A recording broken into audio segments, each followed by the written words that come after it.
Hello, everyone. On behalf of Omega Management Group, I want to thank you for joining us today for our webinar on behalf of Internet and Telephone LLC, INT, entitled CEM DNA Playbook Strategy, Included in Our DNA. Today's event is part of Omega's Building Customers for Life webcast series, and the focus of the BCFL series is to provide the latest trends, expert insights, and best practices on how companies can drive revenue and profits by implementing a successful customer experience management or CEM or CX strategy. In today's webcast, we'll hear from INT executives on how the company's CEM initiative has become part of its corporate culture, its DNA, and how that benefits the company's customers, employees, business partners, and even prospects. My name is Bill Bradley. I'm Vice President of Marketing and Business Development here at Omega. We specialize in helping organizations design and implement effective CEM strategies to improve the satisfaction and loyalty of customers, partners, employees, and other key stakeholders.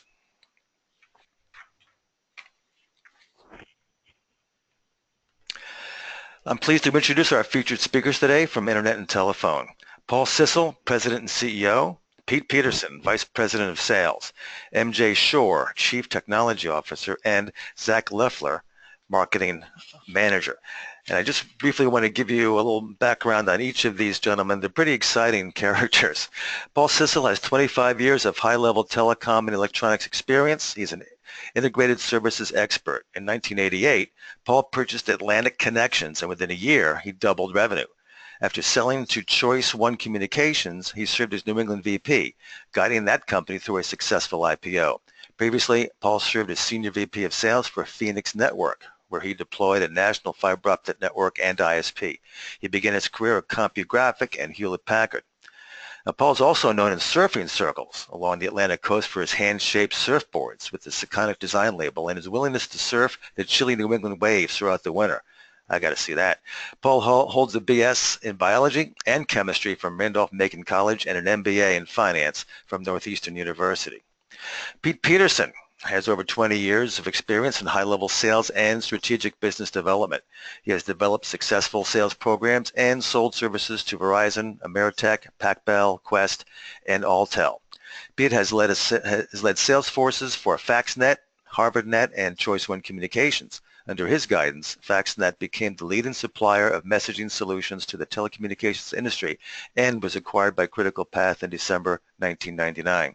Now, Pete lives in the Merrimack Valley, where he is active on the boards of directors for several area nonprofits. He is fluent in sports speak, overwhelming customers with detailed stories from NCAA, World Series, and Super Bowl history. Pete holds a BA in history from Providence College and is known as a very fun guy to have a beer with. MJ Shore has over 20 years experience in the technology industry. In 1995, he launched the first internet service provider in the Seacoast region of New Hampshire. After selling that business to a larger regional company, MJ started Janali Technology Group in early 1997. After nearly 19 years, Janali was acquired by INT in December of 2015. MJ is a widely respected technology professional. He's very active in the global IT industry, currently serving as chairman of the board of the Computing Technology Industry Association, or CompTIA. He also writes a regular column and blog about business technology and is frequently interviewed by regional and national media outlets. MJ is a 1986 graduate of the University of New Hampshire, holding a Bachelor of Arts degree in political science. And Zach Leffler. He joins INT with 5 years of technology and marketing experience. After obtaining his degree from the University of Vermont, Zach joined the Internet and Telephone team in 2013. He's led numerous technology marketing efforts using search engine optimization, Google AdWords, and more. Zach's an avid outdoorsman and spends most of his free time in the woods around New England. He's a member of the Professional Disc Golf Association. There is a professional association for disc golfers. There you go. And he skis frequently at Sugarbush Mountain in Vermont. All right. Well, that's good. So during this webcast, now that we know all about our esteemed presenters, all of you may submit questions to any of our speakers using the control panel shown on your screen, and we will conclude the webcast with a short Q&A. Also, please note that today's webcast is being recorded, and a link with the full audio and slides will be sent to everyone who registered. In addition, all registrants will receive 3 INT ebooks as a further resource, and thank you for your time today. And finally, registrants will also receive a link to download Omega's CEM Playbook Strategy Toolkit. This contains a host of resources to help your organization build customers for life. Now, to show you why CEM is such a key part of today's webcast and the entire BCFL series, let's take a short look at Omega's CEM DNA Playbook Strategy, something that INT has done a very good job understanding and implementing. Now, shown here, the strategy acts like a roadmap for companies to follow to build a customer-driven culture, both strategically and tactically. The roadmap comprises 4 phases and 12 key components, as you can see here. The phases: measure, analyze, act, and assess. Now, it's vital to understand that the playbook strategy phases and individual components all work together to accomplish 3 objectives. 1, to build a customer experience management into an organization's corporate culture, its DNA. Second, to profitably grow businesses by acquiring more customers, retaining more customers, growing revenue through add-on sales to existing accounts, and identifying ways to win back valuable customers who leave despite your best efforts. That's what we call the Big 4 that you can see in the center right around the compass. And finally, the playbook components reinforce the fact that customers, and not products and services, are in fact the source of all revenue and profits. Now, this makes it imperative to have a structured, measurable way to maximize customer satisfaction and loyalty, as companies have always done for traditional operational areas like engineering, finance, sales and marketing, manufacturing, and so on. So that's a little bit of background on the CEM DNA, CX culture that can become part of your DNA. And before we introduce the first of the INT speakers, I want to launch the first of 3 quick poll questions that will provide further background for our discussion today. So I'm going to ask that you make your selections very quickly as I launch each of these, and we'll get some good information going forward. Okay, so here's the first question. What is the most important factor in your choice of an MSP? Please choose from these choices: technological capabilities, ability to meet your SLA requirements, commitment to excellent and SLA service level agreement, commitment to excellence in customer service and support, competitive pricing, or don't know, no answer. Okay, I'll give you a little bit more time to vote. Only half of you voted so far. Everyone's voted. Okay, so let's see what we got.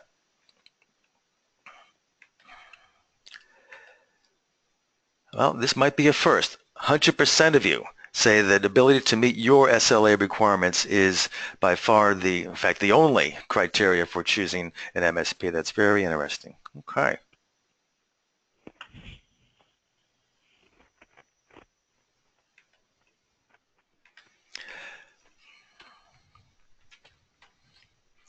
All right. Let me continue on with just a little bit more that's going to provide a great introduction for INT. Now, the ultimate recognition of a company's success in implementing a CX strategy is earning Omega's North Face Scoreboard Award, or NFSB.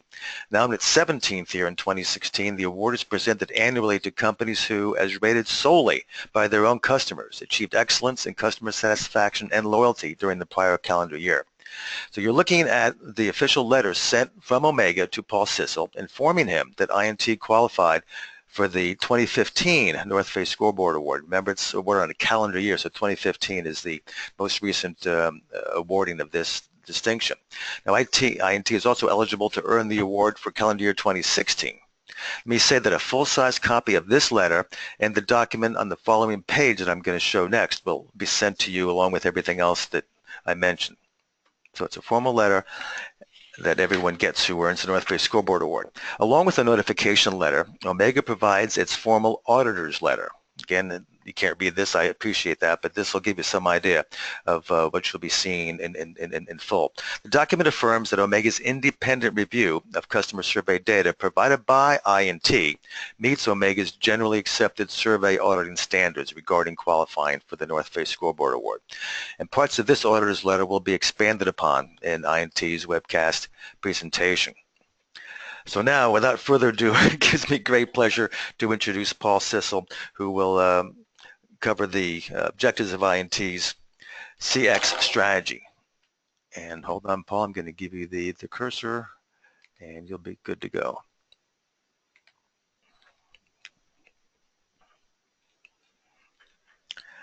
You have control of everything, Paul?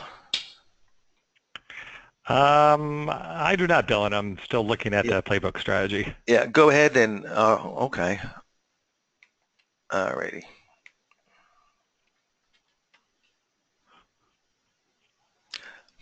Okay. So people didn't even see the audit letter. And okay. There we go. Okay. All right. I think I didn't exit properly out of that first Perfect. poll question. All right, folks. So I don't think any of you saw the North Face scoreboard notification and auditor's letter that I was talking to because I was seeing them, but you will be getting the full-size versions of those. I apologize for that little technical glitch. Well, and I appreciate, Bill, the introduction, and at Internet and Telephone, we appreciate Omega awarding us a prestigious North Face Customer Service Award this year. And although people didn't see the letter, I'm sure Zach and our marketing department will have it promptly displayed in our entryway at sometime in the near future.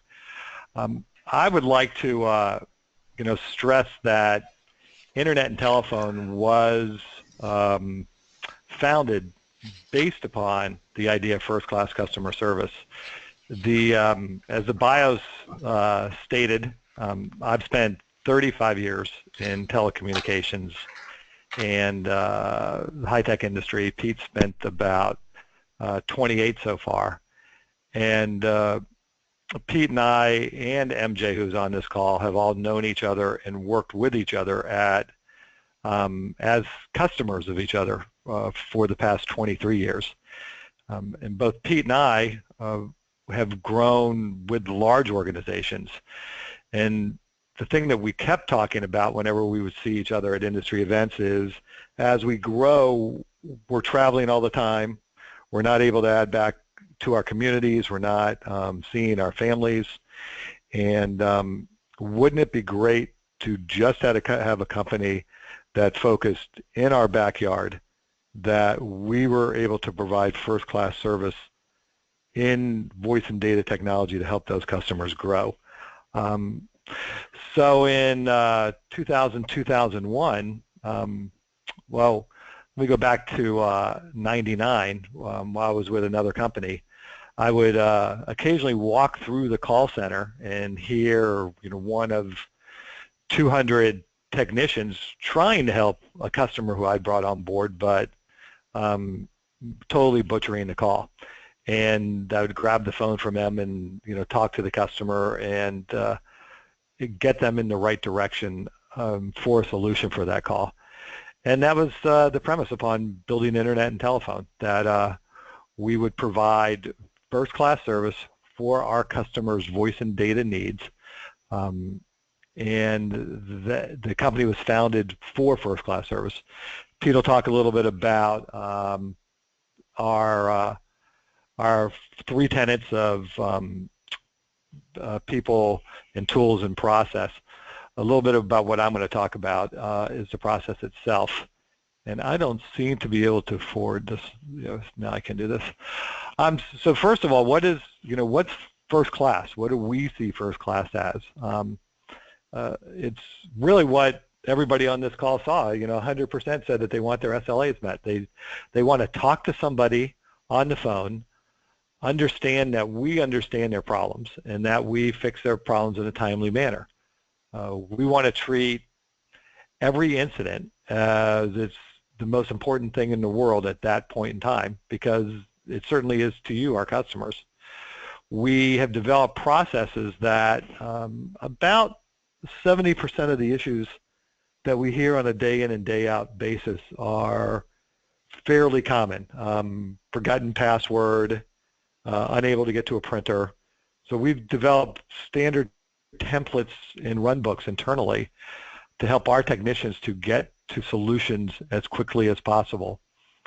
In addition to that, we've spent a lot of time and money not only on, as our part of customer service, on becoming SOC 2 Type 2, and that gives us a separate auditor's opinion on what our processes are to be able to get to those quick resolutions.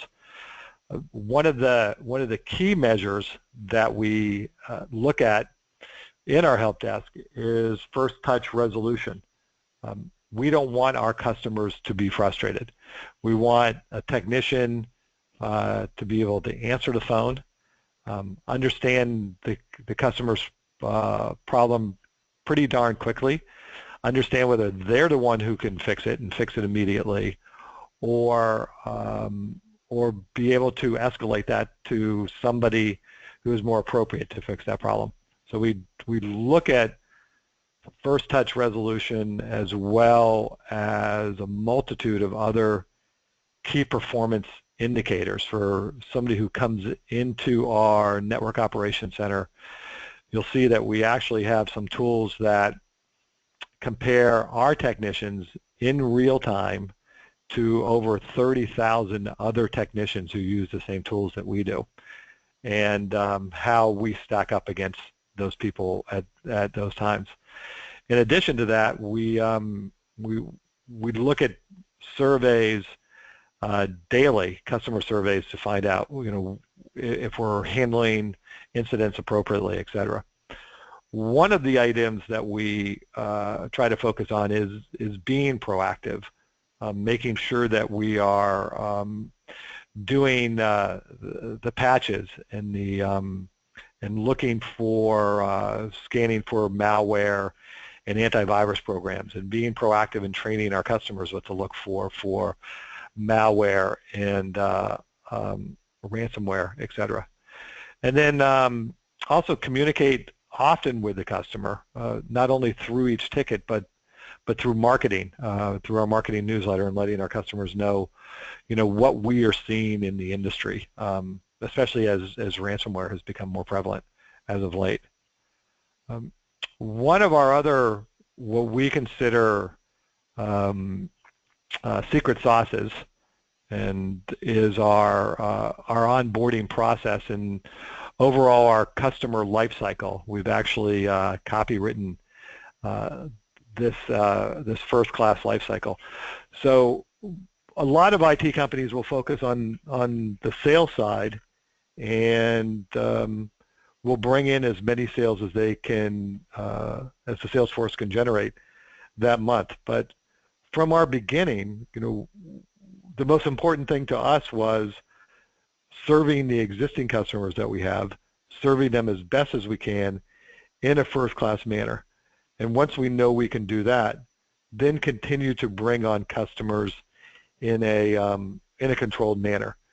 And I think of those customers that are on the phone here, most know that we have a very limited amount of customers that we bring in each month, and we have a run rate where we put on the calendar when the next time a customer that we can onboard a new customer, so that we are not shirking our responsibilities with our existing customers. And that's part of what you see on this from the sales in the turn-up phase. Then we have the complete customer lifecycle phase, that during the turn-up, we work with the customer to understand where they want to bring the business, what their growth prospects are, how many people they think that they'll have in 3 years, how their industry is changing with technologies, and we will work with them in coming up with a 3-year budget and help them manage by that budget. So that's our first-class life cycle. This gets into a little bit more detailed reports on those life cycles, the touch points we have. Each customer is assigned a customer account manager. The customer account manager is responsible for several different monthly touch points with the customer, reviewing network health reports and reviewing where we are on various projects. And then we get to the north face data. It's very, very important to us that our customers are receiving first-class service. Part of what we talk about internally and we work with our teammates on is, we want the customer to think that we just poured them a mimosa in first class while they kick back, and we, in an expedited manner, take care of their issue. It's very meaningful to us that the survey that Omega conducted shows a 99% satisfaction rating, but of concern to me is that other 1%. Is to ferret out the 1% and find out how we can do better with tools, and how we can do better with just communication with our customers. So let me move to the next slide, and this sets it up for Pete. Okay, hold on. Thank you very much, Paul. That was a great look at the customer journey and all the precision you guys take to be sure that every customer gets that first-class treatment. All right, Pete, you should be all set. Great. Thanks, Bill. So customers frequently ask, why are we better, how are we better, and how do we know that we're better? And the answer, it's really three things. So as the first slide looks at, internet and telephone is best for three reasons: people, process, and tools.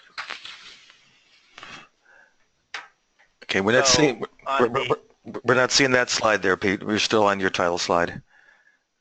Yeah. All right, You want to forward that for me then, Bill? Let me just try one more to it should get that cursor control.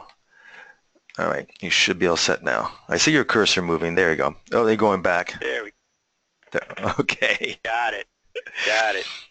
So we're really the best for three reasons. It's based on people, process, and tools. So as Paul talked about our people and how we score them against 50,000 peers around the world, and we can quantify that every single technician is in the top 25% of the world in the scoring metrics.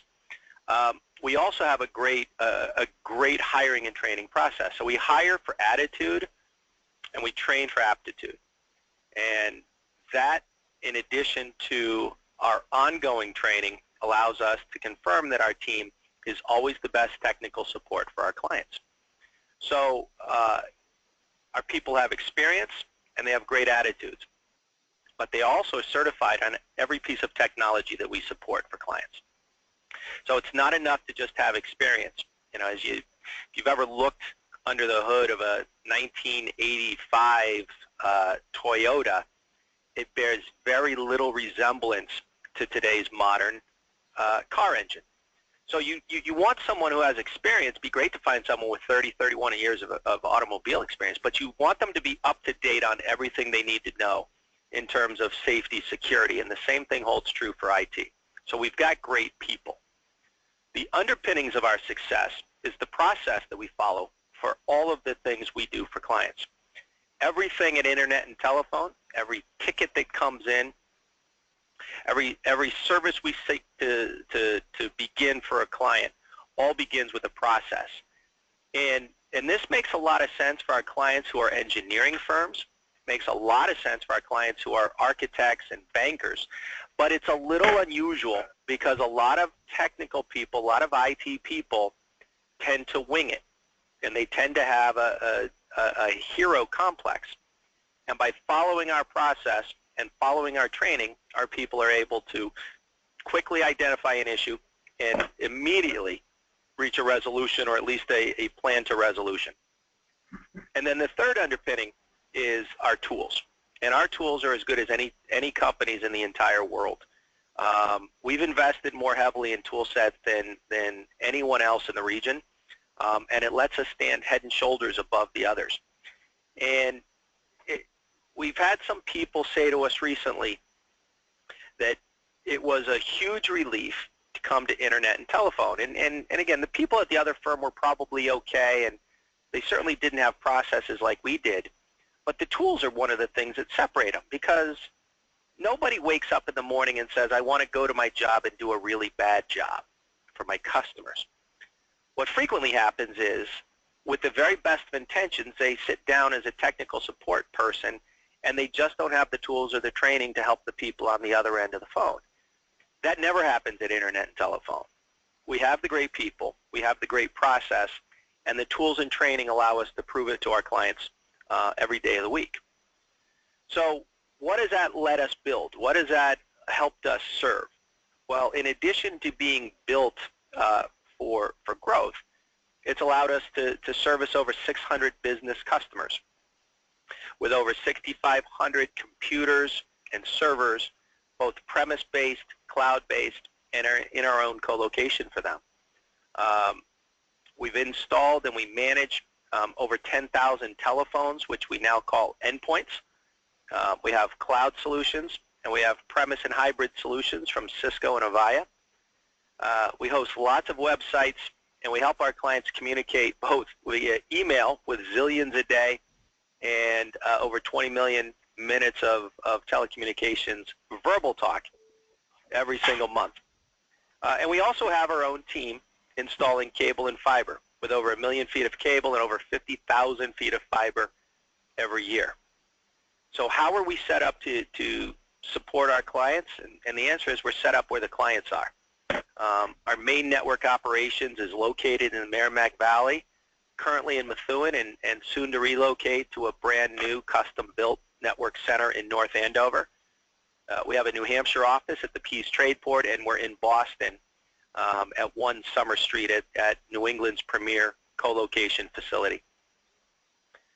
So the fourth underpinning of our success is how do you prove that an IT company is committed to excellence? And the answer is because they've won awards and invested heavily and can prove it. And so the North Face Scoreboard Award is a great testimony to our focus on service. The CompTIA Security and IT Support Trust Marks are a tremendous achievement. The Cisco awards that we began winning in 2012 and the 2015 is noted on the screen. They're all fabulous, but what's really important is the logo in the lower right, and that's our SOC 2 Type 2 compliance statement. And it's a very important confirmation of what Paul started speaking about this afternoon and what I've tried to focus on, and that is that we've been audited and approved to have process, tools, and controls in place. So we were the first MSP that we know of in all of New York and New England to be SOC 2 Type 2. It took a significant capital investment. As importantly, it took over 18 months of our time to win this certification, to achieve this certification. So it's the promise that we make all of our customers that every single day we're not going to rest on the laurels, that we may be better because of people, process, tools. We may have 600 wonderful clients that we're happy to support, but that we're always trying to do better, and that SOC 2 Type 2 is the proof. When it comes to the IT managed services that we've defined, one of the proofs of our process is the detailed documentation that we know we deliver to each client. So we've noted 14 separate individual components to award-winning IT support, and it starts with very, very top-level CIO consulting and strategic planning to make sure that we've got everything designed properly. And as you can read, it goes through everything that should be taking place so that every customer is always serviced in a best manner possible. First-class, proactive voice and data support.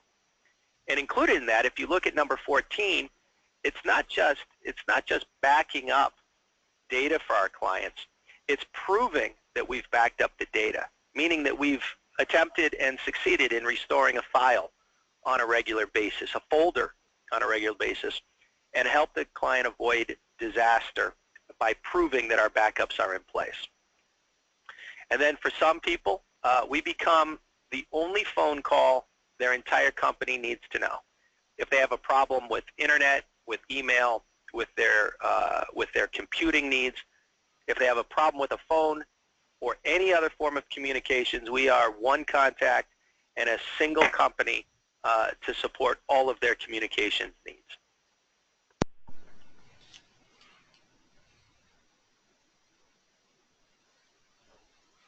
Okay, Pete. Bill, I'll Yep. hand it back to you. Okay, super. Yeah, that's a very, very impressive overview of the capabilities, awards, and going through all of the certifications for voice and data capabilities that you have.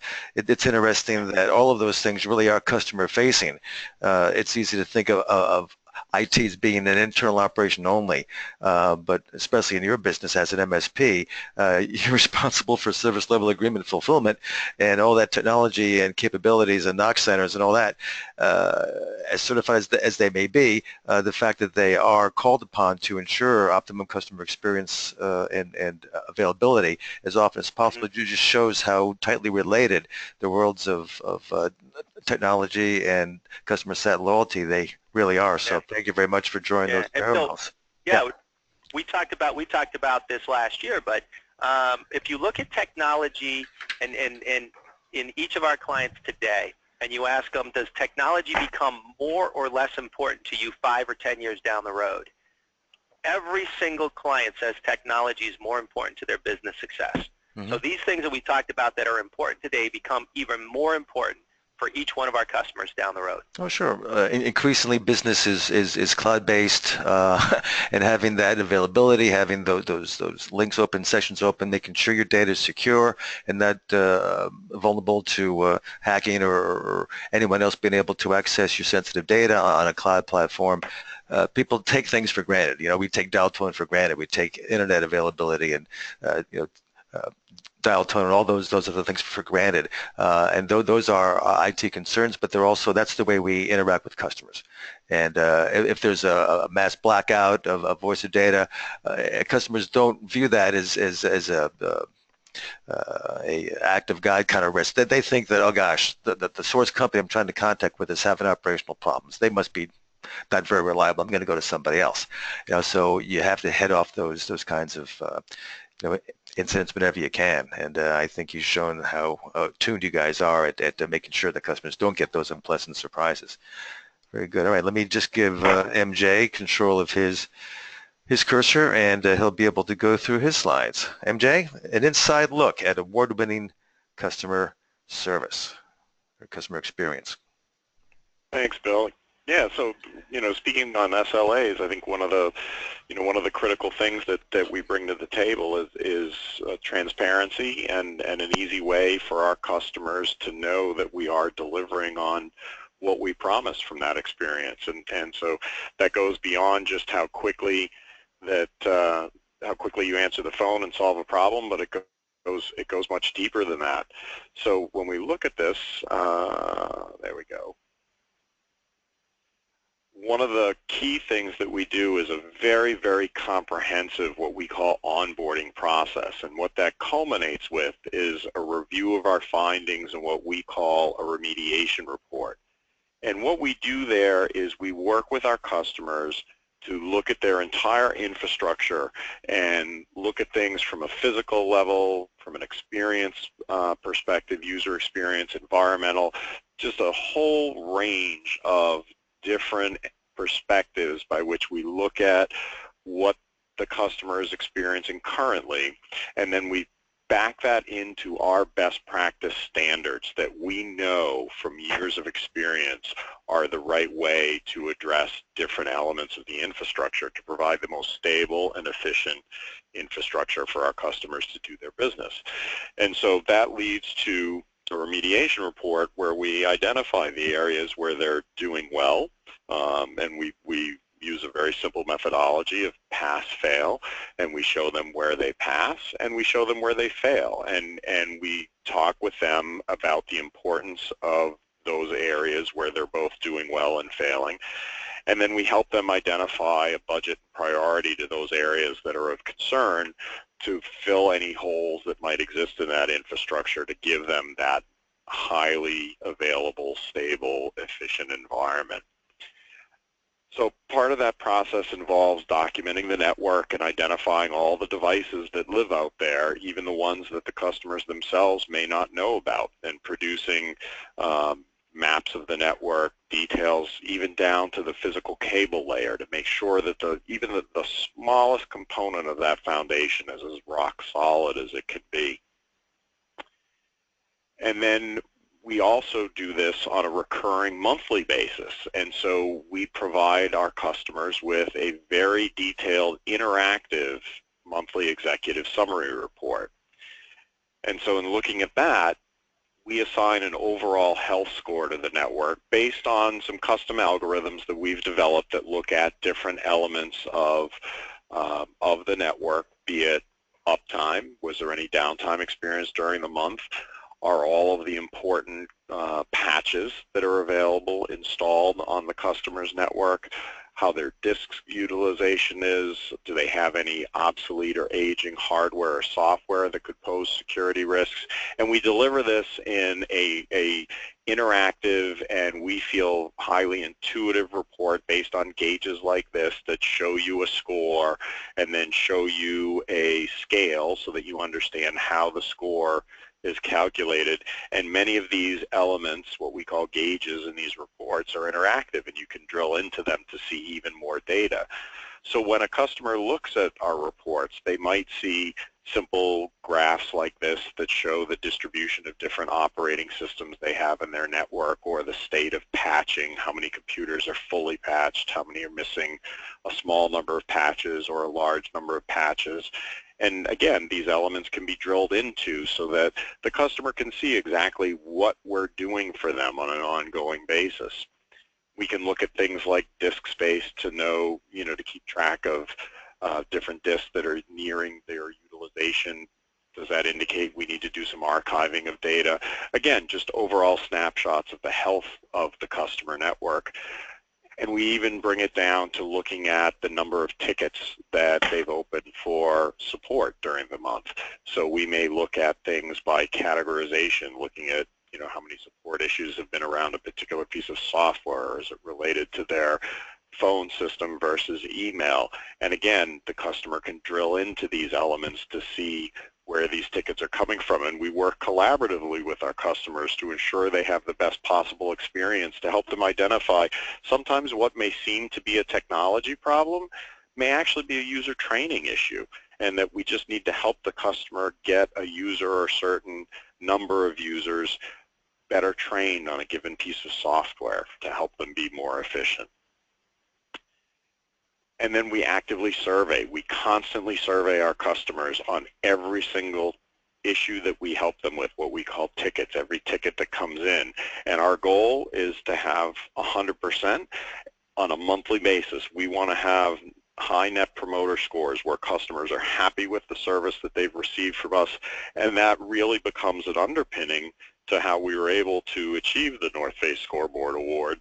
And it's a great validation for our team to see that the work that we do on a daily basis, when we go back to our customers and ask them if they've been satisfied with that work, that overwhelmingly they are, and they are promoters of our company and our services, and that is just a very gratifying experience, and as I said, underscored by the North Face Scoreboard Award.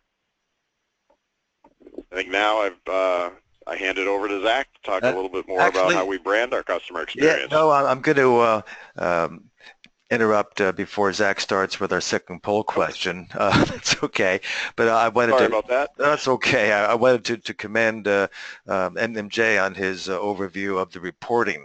It's so vital. Reports are the really the foundation of tracking service level agreement adherence, and I'm not quite sure what infrastructure management platform or platforms you guys use to look at hardware, software, probably virtualization, cloud, network application, server performance, but it's awfully difficult to have all the tools that can give you at a glance, actionable indications of where potential danger is, especially to do it on a proactive basis, hopefully before customers see any degradation of service. So it's a testament to the sophistication and knowledge and expertise of everyone at Internet and Telephone.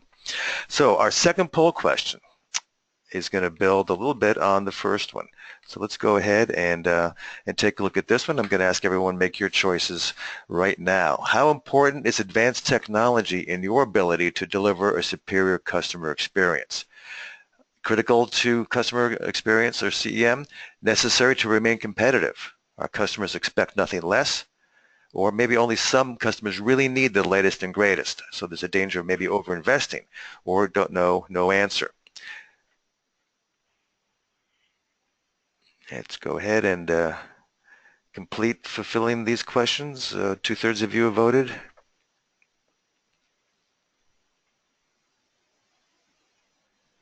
Okay, so what we have here is 50% of you say it's critical to customer experience, and the other half say only some of your customers really need the latest and greatest, which is interesting. It's nice to know, though, those who say it's critical to CX, I think that's where we saw this discussion going through the presentations we've heard so far. And yes, some customers aren't maybe power users or pushing the envelope with the leading edge technologies, but it's important to know there's an MSP available to them who does have that expertise and capability. So interesting. Thank you very much, folks. All right, and Zach, I'm going to give you cursor control and let you go ahead and give us the branding CX at INT. Go ahead, Zach. Thanks, Bill. Can you guys, everyone hear me properly?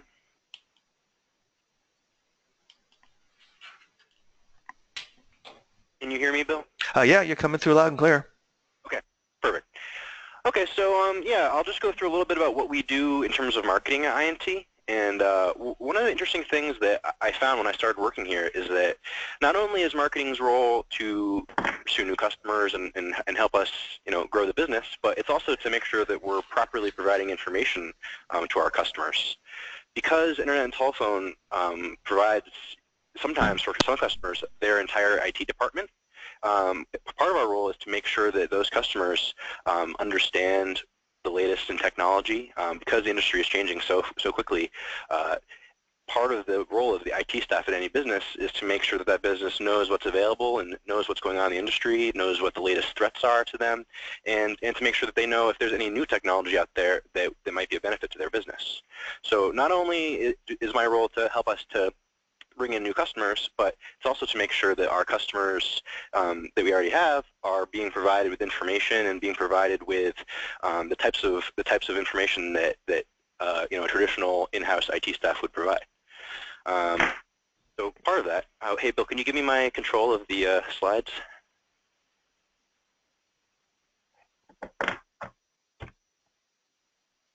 Maybe it's down.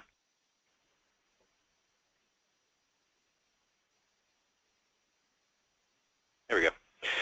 So yeah, so as I said, the goal of all of this is to make sure that the customers are feeling like they have the most in their hand, as Paul mentioned. So, the ideal for us is that we're able to function just as well, if not far better, than a traditional IT staff in-house would be able to do. And part of that is sending a newsletter every month. So that's one of the many ways that we disseminate information to our customers.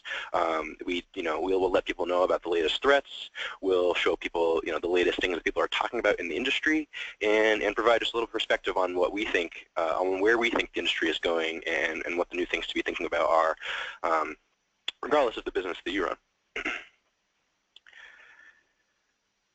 Another thing that we do that we really started really trying to spearhead a little bit last year was also providing abilities for customers and potential prospects to come in and meet us in person and speak to us about an IT issue or a technology function that's very important. We've done one about cloud services and how those relate to businesses, as well as IT security. What we find is that it really adds an extra level of again, customer experience to be able to go and have a lunch where it's very informative, and also to meet the ownership of the business that you're working with. I think that sometimes our customers depend on us so much and use us for so many things that they lose a little bit of connection to the people that actually are making those things happen. And having a lunch and learn where we can provide valuable information to our customers, sit with them, meet them, and provide some information that's really relevant to their business, we think has been a really good benefit to our customers. So as I mentioned, one of the ones we did this summer was about IT security. And additionally, that's another role that in marketing that we've been trying to take on, is to understand the new services that we didn't currently provide, but the customers will be wanting in the future. And one of those is IT security. We found that cybersecurity is one of the biggest hot topics in the industry, and one of the things that our customers ask us about the most. Anytime we're working with a new customer, especially those that are technologically advanced, one of the most frequent questions we get asked is, how can I be sure that you are keeping my business secure? If I'm going to give you guys the reins to control my technology, how can I be sure that I'm going to be secure? And I think that providing security products that provide some more detailed reports to show exactly what we're securing, what we're keeping out, as well as to just make sure that we're showing an understanding of how cybersecurity works, and the things to do to protect businesses from it. This little triangle you're looking at is a little sneak peek to the presentation that we did this summer. We kind of went through very, very basic IT security things, such as just user training, all the way up to very advanced tools that we kind of gave a little summary on. Likely that we'll probably run another webinar discussing that event, and I'll make sure everyone is aware when that happens. But the next piece that I think that is a interesting and unique value that we provide is part of that user training piece. One of the things that we found in IT security is that no matter what you do technologically, sometimes if your users click on the wrong things, there's nothing else you can do, and that sometimes it just comes down to that users were not trained properly and weren't aware of threats that were out there, and then thus were not able to protect themselves. One of the things that I do as part of my marketing role is to make sure that when we know about a threat that's active and happening right now, that we disseminate that information to our customers and make it clear, and provide a little touch to make sure that the users that we're supporting are well aware to not click on certain things. I think it's another role that we try to make sure we fill, that even an in-house IT team may or may not be doing, but because we are so aware and have so much experience with a vast different amounts of businesses, different types of technology, we're very, very, very quick to notice when things are threatening and when there's threats in the marketplace, and we really make sure to make that clear to our customers and send them an email as soon as we know about it. And then again, I think that this has been kind of reiterated throughout the presentation, but part of what I'm trying to do in sending those emails and keeping our customers informed on what's going on is to make sure that they feel supported and feel that we're providing value beyond just making sure that they can fix their password and that their computer's working, but that they also have a team that's proactively looking at their business, making sure that that there's that all the users in their business are experiencing the support that they should, and that it's not just a purely transactional, hey, call and fix my stuff, and then once it's fixed, then you're gone. We really try to provide customers a closer touch and really show the value in having an IT team that does the services that we do. Okay, very good, Zach. I think everyone is reassured by the things that you're doing, you guys collectively, but Zach's presentation shows the proactive nature of making sure that people are knowledgeable about things that they need to be aware of, so they don't inadvertently open an email that they shouldn't, that they're sensitive to any Trojan horses or malware that's going on, because as he said, sometimes things can't be prevented if the first step has already been taken unknowingly. So it's just all part of making sure that there's a very firm control over everything that goes on infrastructure-wise at your customer sites and all the sites that you guys host, as well as the on-premise equipment that you guys monitor and make sure is working up to its designated service level agreement. Also, thank you very much, everybody. Before we go into Q&A, I just want to launch our final poll question. So this will be a chance for all of us to lean forward once again and and answer this final question. So how important is CX to your business, customer experience to your business? Is it your primary competitive differentiator? If so, you track it closely. Is it an important competitive differentiator and you track it occasionally? You respond to customer issues as they occur? Maybe you haven't given much thought to the value of customer experience management, CX, or you don't know, no answer. Okay, I can see the votes coming in. Everyone has voted, so let's go ahead and close it. And the response, well, it's pretty solid, 50% of you track it, at least occasionally, which is good, and others have an ad hoc approach, which, can introduce some elements of surprise where you're in recovery mode when you possibly could be proactive or more preventive. But it's important that you do recognize the need to be responsive and make sure that your customers in this case, not INT itself, are mindful of all of the important things that they need to want. So thank you very much, everybody. Now we will go into some of our Q&A. On this slide here, you can see the phone number. It's the main phone number for everybody, and I can see that I've got the wrong email address for everybody here. Instead of .com for IT LLC, it should be .net. And I will fix this before the slides are sent out to everybody. But it's first initial last name at itllc.net for everybody. And the main phone number is the way to reach each of these people if you have additional questions. And it should be 978, not 989 for Zach. Okay. So let's see what we have for questions. All right. Here's one, I think, Pete. Let's see if we can get you to respond to this one. How can sales establish a CX expectation before a prospect even becomes a customer? I think early in the relationship building process build, it's very important to understand what the clients or potential clients' true drivers are. So customer service really starts with understanding expectations and appreciating that expectations can differ from company to company and industry to industry. So before I can exceed your expectations, I have to really know what those are. And I think one of the strengths about one of the things that the award actually called out is the fact that we have a custom solution for each client. We understand what their primary drivers are, and we build a solution and incorporate that for each and every customer. Okay, sounds good. MJ, here's one for you, I think. How does the voice of the customer influence your R&D technology choices?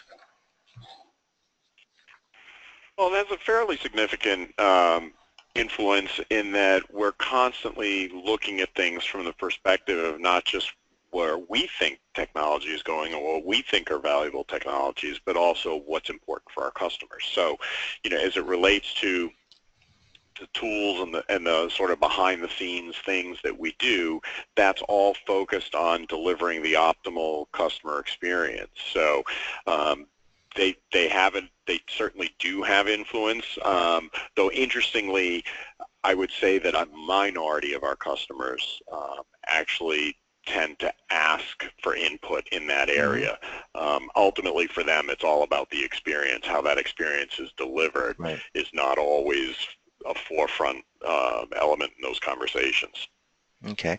Paul, I think this question is kind of a two-part question, is for you. How do you measure the ROI of your CX strategy, and how do you ensure compliance with the strategy throughout the company? So how do you measure the ROI? The ROI is measured in a couple different ways. First of all, on a dynamic basis, we look at our customer onboarding and how we can best accomplish that onboarding. So we know that, say, for instance, 7 years ago, we had on average 240 incidents per customer in the first 9 months.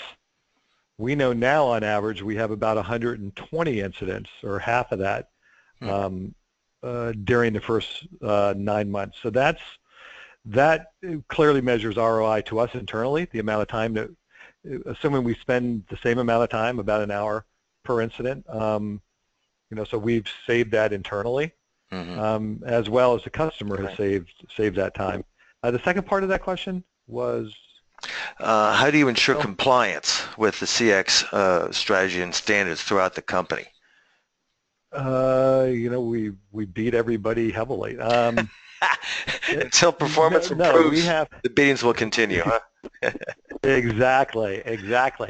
No, our techs are incentivized through all the tools that we have to improve their performance via other techs. So we, on a minute-by-minute basis, we look at, the time to resolution per tech and that turnaround time per tech. Another very interesting KPI that we look at, two of them are, one, how many tickets get reopened that a particular tech does. So if we start seeing incidents of one tech reopening tickets, we'll look into that and talk to that tech. And then our overall benchmark, which our service manager is measured by, besides just the number one of the customer satisfaction surveys. So those customers on the line, please fill out your survey for your free iPad every month, because Jack's bonus depends on it. But we look at the number of tickets per node per month, and there are figures out there that give us what's best in class and what's world class, and we're best in class for the number of incidents per node per month, and we continually look at tools and automation to be able to drive that number down. Great. Okay. Thanks. I think we have one last question here, and it's for you, Zach. Have you noticed more referrals from your customers to potential prospects based on the CX strategy and the importance you give customer loyalty and satisfaction? Has that produced more referrals for you from your own customers? I think without a doubt. I mean, I think that one of the interesting things about the business that we're in is that not only is it very, very competitive, and we really have to look for differentiators, but I think that at the end of the day, sometimes it's tricky to know exactly how well your IT service provider is actually doing. I think that being able to empower our customers' employees to actually give us survey results. So no matter who you are, if you open a ticket that our technicians end up working on, then you're going to be able to enter a survey that lets us know how we're doing. Right. So I think that really helps us, because we know how the boots on the ground at our customer sites feel about us, in addition to their ownership team. Usually if the ownership team is displeased, we find out very quickly. But sometimes if the average employee at our customer's business is, they have a bad experience or a good experience, then it's hard for us to know. And I think that being able to have, our customers that of the hundreds of tickets that we do every day, the vast, as you can see, 99% of those customers are completely 100% satisfied with the service they receive on a ticket. So I think that being able to really show, not only is the ownership of the business satisfied, and we provide reports to verify what we're doing and to show why we're receiving these high satisfaction scores, but we're also able to show customers that every single employee is receiving a good experience when they call into our knock and ask our techs to solve a problem. That's right. So I think because of that, we definitely see referrals even from people who are just not ownership, just a standard employee, and they had a good experience working with us. Yeah. They're going to think of us next time, their neighbor or their family member says, hey, that IT at my business is really messed up. I really wish I had someone to help us. Well, yeah. And I think that making sure that every employee feels that satisfaction is a huge benefit to us. Well, knowing how IT people like to socialize, whether it's on LinkedIn groups or other meetings or associations, they probably say, do you know a good MSP? And word of mouth is vitally important. Pete, I'm sure you got a couple of thoughts on referrals geared toward the kind of culture or the CX culture that you guys have developed. Yeah, I mean, exactly. It's interesting, Bill. I think that our first 12 years, we'll be 15 years old in April as a company, and our first 12 years, almost every single new client came as a referral. We had the highest ratio of support engineers to outside customers, outside sales reps, I think, in industry history, and that continues. Referrals continue to be the very best customers we can get, and an affirmation that the whole team is working so well together. Great. So we love to hear it, and we're proud every time we get a new referral. That's super. Okay. Well, folks, this pretty much does end our webcast for today. I want to thank our distinguished speakers and your caregivers, Paul, Pete, MJ, and Zach, for sharing their CX strategy and implementation. And clearly, CX is absolutely part of this company's DNA. So again, feel free to call or email any of the presenters if you have additional questions. And just remember, it's .net, not .com on these. And if you have any questions on the CEM DNA Playbook Strategy or Omega or anything about the North Face Scoreboard Award, here's my information as well, and I'd be happy to answer any questions you may have. So once again, folks, remember that you will be getting a recorded version of today's webcast along with links to 3 complimentary I&T ebooks plus a link to download Omega's CEM Playbook Strategy Toolkit. So have a great rest of the day, everybody. Thank you for joining us. Goodbye. Thank you, Bill. Bye-bye, everybody.